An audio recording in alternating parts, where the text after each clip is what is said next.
दोस्तों, श्री कृष्ण कहते हैं, चिंता मत करो, चिंतन करो, क्योंकि चिंता हमें चिता तक ले जाती है, जबकि चिंतन हमें परमार्थ तक। हर व्यक्ति के जीवन में उतार चढ़ाव आते हैं, परंतु हमारी सोच और दृष्टिकोण ही हमें आगे बढ़ने में मदद करते हैं। सकारात्मक सोच, लक्ष्य निर्धारण और ध्यान के माध्यम से हम अपनी निराशाओं को पार कर सकते हैं। दोस्तों, जीवन एक यात्रा है और इसमें रुकना नहीं बल्कि सतत आगे बढ़ते रहना आवश्यक है। कठिनाइयां और चुनौतियां आएंगी, लेकिन हमें अपनी आंतरिक शक्ति को पहचान कर उनका सामना करना होगा। निराशा केवल एक क्षणिक स्थिति है, इसे अपनी पहचान मत बनने दे। चिंता हमारी मानसिकता और भावनाओं को प्रभावित करती है। जब हम चिंता करते हैं तो हमारा ध्यान भटकता है और आत्मविश्वास कम हो जाता है। इसीलिए यह आवश्यक है कि हम चिंता को नियंत्रित करें और सकारात्मकता की ओर बढ़ें। चिंतन और आत्मविश्लेषण के माध्यम से हम अपनी राह को स्पष्ट कर सकते हैं और जीवन को संतुलित व सार्थक बना सकते हैं। कुरुक्षेत्र के युद्ध भूमि पर जब अर्जुन ने अपने सामने अपने भाई, बंधुओं, परिचितों और गुरुजनों को देखा तो वह चिंता में डूब गया। इस चिंता के कारण वह अपने लक्ष्य से भटक गया और अपने उद्देश्य को भूल गया। दोस्तों, तब भगवान श्री कृष्ण ने न केवल अर्जुन को बल्कि समस्त संसार को चिंता मुक्ति का एक दिव्य उपाय दिया, और वह उपाय था। मित्रों, श्रीमद् भगवद गीता के ज्ञान ने अर्जुन की चिंता का निवारण किया और उसे अपने निश्चित कर्म को करने के लिए प्रोत्साहित किया। इसलिए कान्हा कहते हैं, चिंता नहीं चिंतन करो। जीवन को सकारात्मकता के साथ जीने की कोशिश करें और हर दिन को एक नई शुरुआत के रूप में देखें। आपके भीतर जो शक्ति है वह किसी भी चुनौती का सामना कर सकती है। इसलिए मुस्कुराते रहें और आगे बढ़ते रहें। नमस्कार साथियों, आप सभी का हमारे चैनल में हार्दिक स्वागत है। आज हम बात करेंगे भगवान श्री कृष्ण के अनमोल उपदेशों के बारे में, जो हमें जीवन की हर समस्या का समाधान और कर्म करने की प्रेरणा देते हैं। अगर आप भी जीवन में सफलता पाना चाहते हैं और कठिनाइयों से निपटने का तरीका सीखना चाहते हैं, तो हमारे साथ बने रहिए, क्योंकि इस चैनल पर हम आपको श्रीमद् भगवद गीता और भगवान श्री कृष्ण के अनमोल उपदेशों के माध्यम से जीवन में निरंतर आगे बढ़ने की प्रेरणा देते रहते हैं। हम आपसे अनुरोध करते हैं कि अगर आपको हमारा वीडियो पसंद आए तो हमारे चैनल को सब्सक्राइब करें और घंटी को भी दबाएं, ताकि हमारी नई वीडियो की सूचना आपको मिलती रहे। और वीडियो को लाइक और शेयर करना ना भूले। तो चलिए मित्रों, आगे बढ़ते हैं। मित्रों, मन की पीड़ा का कोई अंत नहीं और इसके लिए दूसरों को कोसने से कोई लाभ भी नहीं। इसका सबसे सरल उपाय है कि अपने मन को ईश्वर को समर्पित कर दो। ईश्वर के साथ जुड़ते ही जीवन में खुशियों का, सुकून का, संयम का, सहनशक्ति का, प्रेम का, नई ऊर्जा का, जीवन के सही राह का और संतुष्टि का आरंभ जरूर हो जाता है। हम मन की पीड़ा से कैसे मुक्त हो जाते हैं, इसका पता भी नहीं चलता। दोस्तों, भगवान श्री कृष्ण कहते हैं कि हर किसी के अंदर अपनी ताकत और अपनी कमजोरी होती है। मछली जंगल में नहीं दौड़ सकती और शेर पानी में राजा नहीं बन सकता। इसीलिए अहमियत सभी को देनी चाहिए। भगवान से भी बड़े माता पिता होते हैं, क्योंकि भगवान सुख दुख दोनों देते हैं, परंतु माता पिता सिर्फ सुख देते हैं। जैसे नींबू के रस की एक बूंद हजारों लीटर दूध को बर्बाद कर देती है, उसी तरह मनुष्य का अहंकार भी अच्छे से अच्छे संबंधों को बर्बाद कर देता है। डाली से टूटा फूल फिर से लग नहीं सकता, मगर डाली मजबूत हो तो उस पर नया फूल खिल सकता है। उसी तरह जिंदगी में खोए पल को लौटा नहीं सकते, मगर हौसले और विश्वास से आने वाले हर पल को खूबसूरत बना सकते हैं। पुरुष कोई भी दुख सहन कर सकता है, परंतु उसके घर में मां और पत्नी के बीच का क्लेश उसकी आत्मा को निचोड़ कर रख देता है। मित्रों, इंसान तब तक सहन करता है जब तक उसकी सहन करने की क्षमता होती है। उसके बाद वह ना तो रिश्तों को जरूरी समझता है और ना ही अपनों को। खुद पर बीते तो दर्द और दूसरों पर बीते तो डोंग बाहरी, मतलबी जमाना मोटी कभी भी किनारे पर खुद नहीं आता। उन्हें पाने के लिए समुद्र में उतरना ही पड़ता है। यह चिंता छोड़िए कि लोग आपके बारे में क्या सोच रहे हैं। वे तो स्वयं इस चिंता में डूबे हैं कि आप उनके बारे में क्या सोच रहे हैं। जब बात जरूरत की हो तो जुबान सबकी मीठी हो जाती है। अगर खुशी चाहते हो तो तारीफें सुनो और खुद को बेहतर बनाना है तो निंदा सुनो। जरूरत पड़ने पर लोग बिना रिश्ते के भी रिश्ता बना लेते हैं और जरूरत खत्म होने पर बने बनाए रिश्तों से मुंह मोड़ लेते हैं। अगर सफर में ठोकरें नहीं खाई तो मंजिल की अहमियत कैसे जानोगे। अगर गलत से नहीं टकराओगे तो सही को कैसे पहचानोगे। लोग भी कमाल करते हैं, उम्मीद इंसान से लगाकर शिकवे भगवान से करते हैं। रिश्ते धीरे धीरे ही खत्म होते हैं, बस पता अचानक से चलता है। कुछ लोग चप्पल जैसे होते हैं, साथ तो देते हैं पर पीछे से कीचड़ उछालते हैं। वे रिश्ते बहुत कमजोर होते हैं जो दूसरों की बातों में आकर तोड़ दिए जाते हैं। सोच का ही फर्क होता है, वरना समस्याएं आपको कमजोर नहीं बल्कि मजबूत बनाने आती है। कर्मों से डरिए, ईश्वर से नहीं।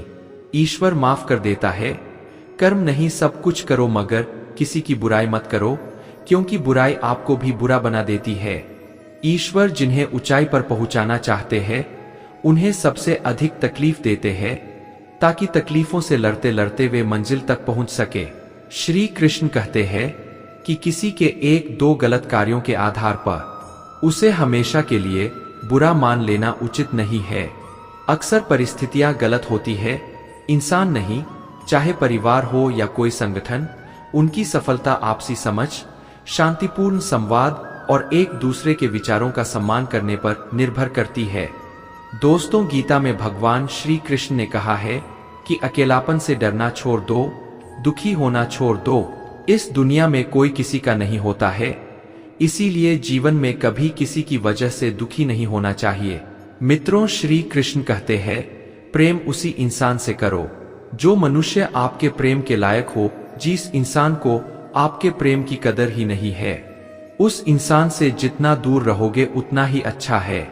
भगवद गीता में बताया गया है कि जो इंसान दूसरों को दुख देता है, दूसरों के साथ छल करता है, उसका अंत बहुत ही बुरा होता है। क्योंकि दुर्योधन ने पांडवों को जीवन भर दुख दिया, उनके साथ छल किया, हर पल उन्हें धोखा दिया और कभी ईमानदारी के साथ नहीं चला। इसका परिणाम यह हुआ कि दुर्योधन की खुद की मृत्यु भी एक छल से ही हुई। इसीलिए श्री कृष्ण कहते हैं कि अगर कोई इंसान खुद को बहुत ज्यादा चालाक समझता है और दूसरों को दुख देकर तकलीफ देकर उन्हें बेवकूफ बनाता है, तो एक दिन उसके जीवन में भी ऐसा कोई आएगा जो उसे भी धोखा देकर चला जाएगा।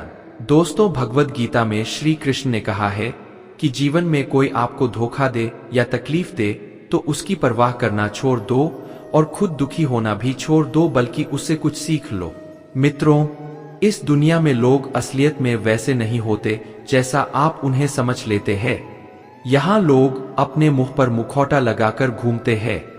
हर इंसान खुद को अच्छा दिखाने के लिए कुछ भी कोशिश करता रहता है, लेकिन इस कलयुग में अच्छा बनने की कोशिश कोई नहीं करता।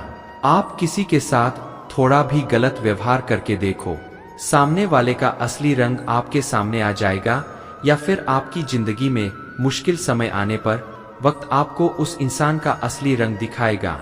इसीलिए यह बात याद रखना कि किसी पर भी जल्दी भरोसा नहीं करना चाहिए और किसी से जरूरत से ज्यादा उम्मीद भी नहीं लगानी चाहिए, क्योंकि बाद में सारी उम्मीदें टूट जाती है। मित्रों, श्री कृष्ण अर्जुन से कहते हैं, हे अर्जुन, बस एक बार तो अपना मन, अपना दिल, अपनी बुद्धि मुझ में लगाकर तो देख, फिर देखना तुझे कोई दुख नहीं दे पाएगा, तेरा दिल कोई नहीं दुखा पाएगा।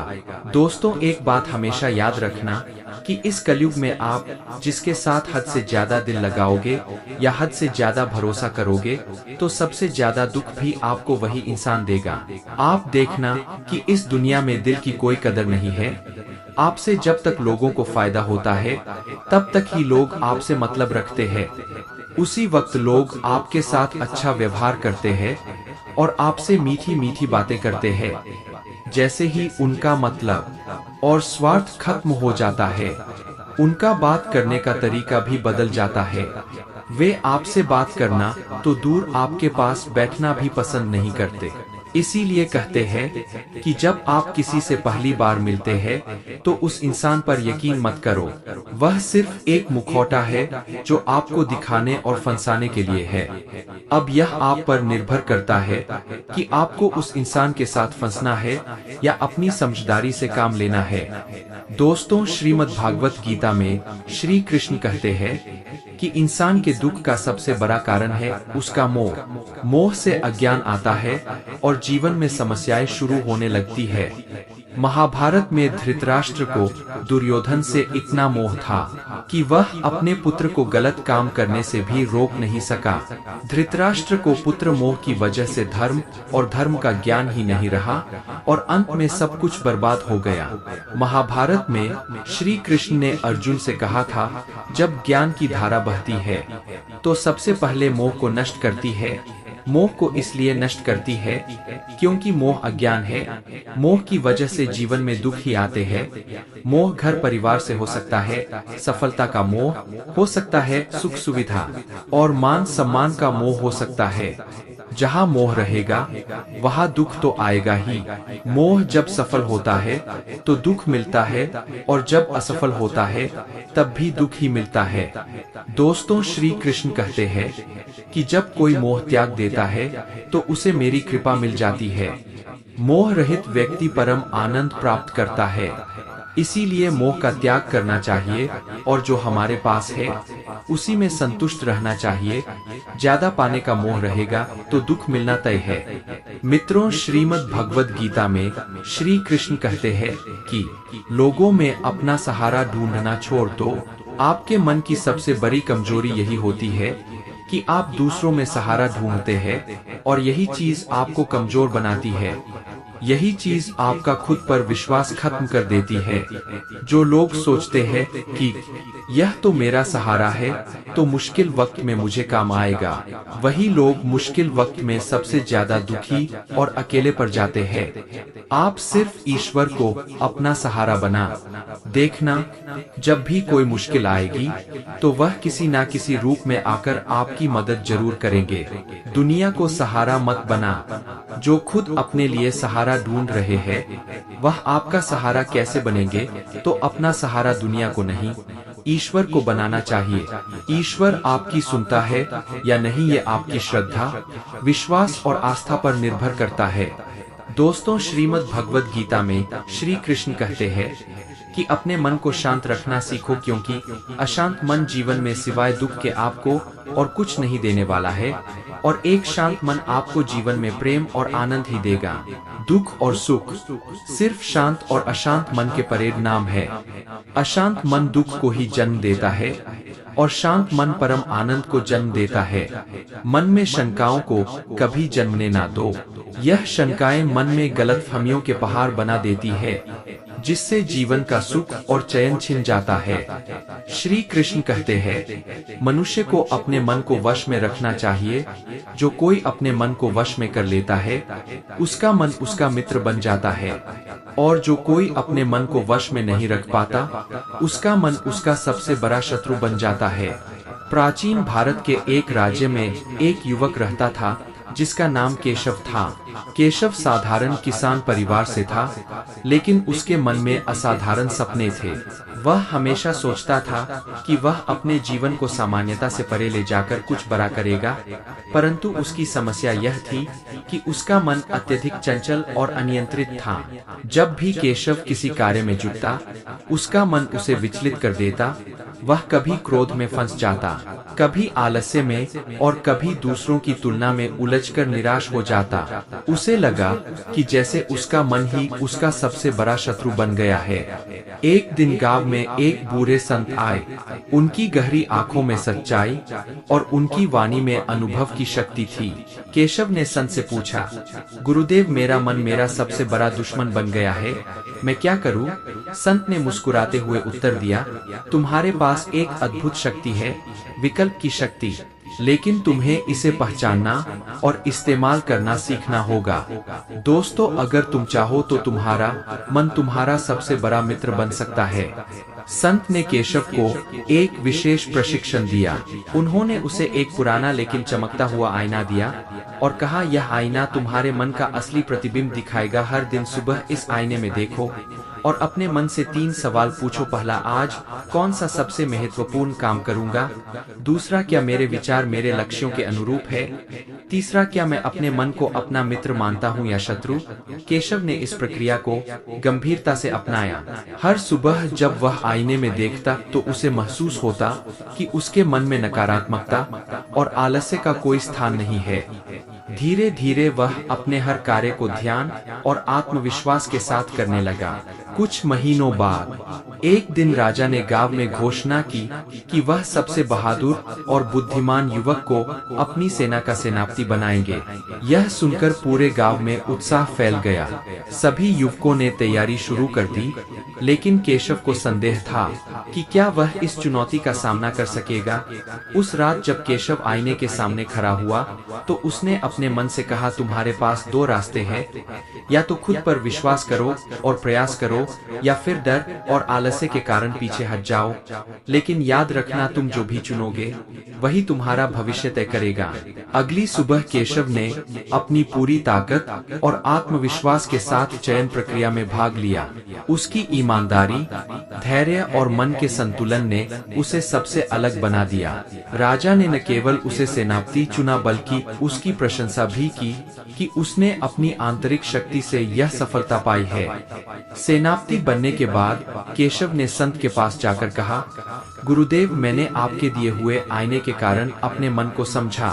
वह शत्रु नहीं था, वह केवल भ्रमित था। सही दिशा देने पर वह मेरा सबसे बड़ा मित्र बन गया। संत ने हंसते हुए कहा, यही जीवन का सबसे बड़ा सत्य है। हमारा मन वही बनता है जैसा हम उसे बनाते हैं। विकल्प तुम्हारे हाथ में है। उसे मित्र बनाओ और वह तुम्हें असीम ऊंचाइयों तक ले जाएगा। दोस्तों, यह कहानी हमें सिखाती है कि मन को नियंत्रित करने के लिए हमें अपनी विकल्पों की शक्ति को पहचानना होगा। हर दिन हमें अपने विचारों और कार्यों को सही दिशा में ले जाने का निर्णय लेना होता है। जब हम अपने मन को प्रशिक्षण देकर सकारात्मक दिशा में लगाते हैं तो वह हमारा सबसे बड़ा सहयोगी बन जाता है और हमें जीवन की हर चुनौती में विजयी बनाता है। श्री कृष्ण गीता में कहते हैं कि आप अपने गुजरे हुए वक्त को भूल जाओ, क्योंकि अगर आप उसे याद करते हो तो खुद ही परेशान होने वाले। गुजरे हुए वक्त के साथ जीते रहोगे तो आप पूरे जीवन में कभी भी खुश नहीं रह पाएंगे। समझदार इंसान गुजरे हुए वक्त को भूल जाता है। मित्रों, भगवान श्री कृष्ण कहते हैं कि जब भी आप अपने जीवन में खुद को अकेला महसूस करते हो, तब गीता की इस सच्चाई को समझ लेना कि आप दुनिया में अकेले आए थे और अकेले ही जाने वाले हो। खाली हाथ आए थे और खाली हाथ ही जाना है। गीता में श्री कृष्ण अर्जुन से कहते हैं कि इस कलयुग में चाहे कोई इंसान मुझे माने या ना माने, लेकिन उस मनुष्य का साथ कभी नहीं छोड़ता जो सुबह शाम मुझे याद करता है। इस दुनिया में जो कुछ भी है वह सब मेरी ही संतानें हैं। इसीलिए आपको अकेलापन से कभी डरना नहीं चाहिए, लेकिन एक बात जरूर याद रखनी चाहिए, जो इंसान गलत है और पाप करता है उसका साथ कभी नहीं देना चाहिए। गीता में श्री कृष्ण कहते हैं कि मनुष्य का क्रोध ही उसका सर्वनाश कर देता है। क्रोधी इंसान का कोई मित्र नहीं होता।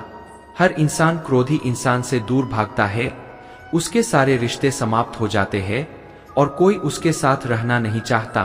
दोस्तों, भगवान श्री कृष्ण भगवद गीता में उपदेश देते हैं कि आप चाहे कितने भी अच्छे हो, लेकिन अगर आप बुरे लोगों की संगत में रहेंगे तो आपका भी वही हाल होगा जो बुरे लोगों का होता है। भीष्म पितामह, जो एक ब्रह्मचारी और धर्मात्मा थे, अधर्म के पक्ष में खड़े हो गए थे। अंत में उनका वही हाल हुआ जो अधर्मी मनुष्य का होता है। उन्हें मृत्यु के समय भयानक पीड़ा और दुखों का सामना करना पड़ा। इसलिए गलत लोगों की संगत में कभी नहीं रहना चाहिए। दोस्तों, गीता में श्री कृष्ण कहते हैं कि मनुष्य को अपने मन को शांत रखना चाहिए। जिस इंसान का मन अशांत होता है उसे अपने जीवन में दुख के सिवाय कुछ नहीं मिलता। अशांत मन मनुष्य के अंदर दुखों को जन्म देता है। जबकि शांत मन और शांत दिमाग परम आनंद को जन्म देता है।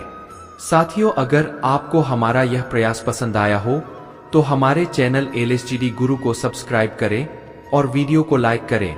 तो चलिए आगे बढ़ते हैं। गीता में कहा गया है कि मूर्ख और दुष्ट इंसान को कभी ज्ञान नहीं देना चाहिए, क्योंकि उनको ज्ञान देने से उनके अहंकार को चोट लगती है और वे लोग मन में आपके बारे में बैर का भाव रखकर बैठ जाते हैं और समय आने पर आपको ही नुकसान पहुंचाते हैं, आपको ही दुख देते हैं। दोस्तों, श्री कृष्ण कहते हैं, जो इंसान आपके सामने अपनापन दिखाता है वही मनुष्य आपकी पीठ पीछे आपको जरूर नुकसान पहुंचाएगा, तो ऐसे लोगों से दूर ही रहना चाहिए। भगवद गीता में कहा गया है कि जहां आपके लिए प्रेम और इज्जत नहीं है वहां कभी नहीं जाना चाहिए। जब महाभारत का युद्ध शुरू होने से पहले पांडवों की तरफ से शांति का प्रस्ताव लेकर भगवान श्री कृष्ण हस्तिनापुर चले गए थे, उस वक्त शकुनी, जो दुर्योधन का मामा था, उसने दुर्योधन से कहा था कि यह कृष्ण बड़ा मायावी है, इससे संभल कर रहना होगा। अगर यह हमारे पक्ष में आ जाएगा तो समझ लो पांडव हार ही जाएंगे। इसे बुलाओ और इसकी बहुत सेवा करो, अच्छे से खातिरदारी करो, इसको अपने घर आने का निमंत्रण दे दो, इसे खुश करने का प्रयास करो। जब श्री कृष्ण हस्तिनापुर पहुंचे तब दुर्योधन ने श्री कृष्ण को अपने घर आने के लिए निमंत्रित किया और श्री कृष्ण से कहा है, श्री कृष्ण, आप मेरे घर पर आइए, मेरा निमंत्रण स्वीकार कीजिए, मेरे घर का भोजन कीजिए। तब श्री कृष्ण ने दुर्योधन से कहा है, दुर्योधन, मनुष्य को किसी के घर में तभी भोजन करना चाहिए, तभी जाना चाहिए जब उन लोगों का आपसे बहुत प्रेम हो या फिर हमारे जीवन में कोई बहुत बड़ी आपत्ति आ गई हो। हे दुर्योधन, कान खोलकर सुन लेना, मेरी जिंदगी में कोई आपत्ति आई है और ना ही तुम्हारा मुझ पर कोई प्रेम है, इसलिए मैं तुम्हारे घर तो कभी नहीं आना चाहूंगा। मुझे पता है तुम मुझे अपने घर बुला रहे हो सिर्फ और सिर्फ अपना स्वार्थ पूरा करने के लिए। मैं कहता हूं कि मतलबी और स्वार्थी लोगों के घर पर कभी नहीं जाना चाहिए। साथियों, जिसके दिल में, जिसके हृदय में आपके लिए प्रेम नहीं है, इज्जत नहीं है, वहां आपको कभी नहीं जाना चाहिए। आपको सिर्फ उसी जगह जाना चाहिए जिस जगह पर आपकी कदर होती हो, आपको इज्जत मिलती हो और जहां आपको बहुत सारा प्रेम मिलता। दोस्तों, श्रीमद् भागवत गीता ज्ञान पूरी इंसानियत के लिए है, सब आत्माओं के लिए है, कि यह आत्मा को परमात्मा के बारे में, उसकी सृष्टि के बारे में और सबसे अहम यह उन कायदों के बारे में समझाती है जिनका आत्मा को मनुष्य के रूप में हर हाल में पालन करना होगा, रक्षा करनी होगी। और इन्हीं कायदों की बुनियाद पर एक आत्मा को शरीर त्याग करने के बाद रखा जाएगा और इस परीक्षा से पास होने पर हमेशा के लिए इस जन्म और मृत्यु से मुक्ति मिलेंगे।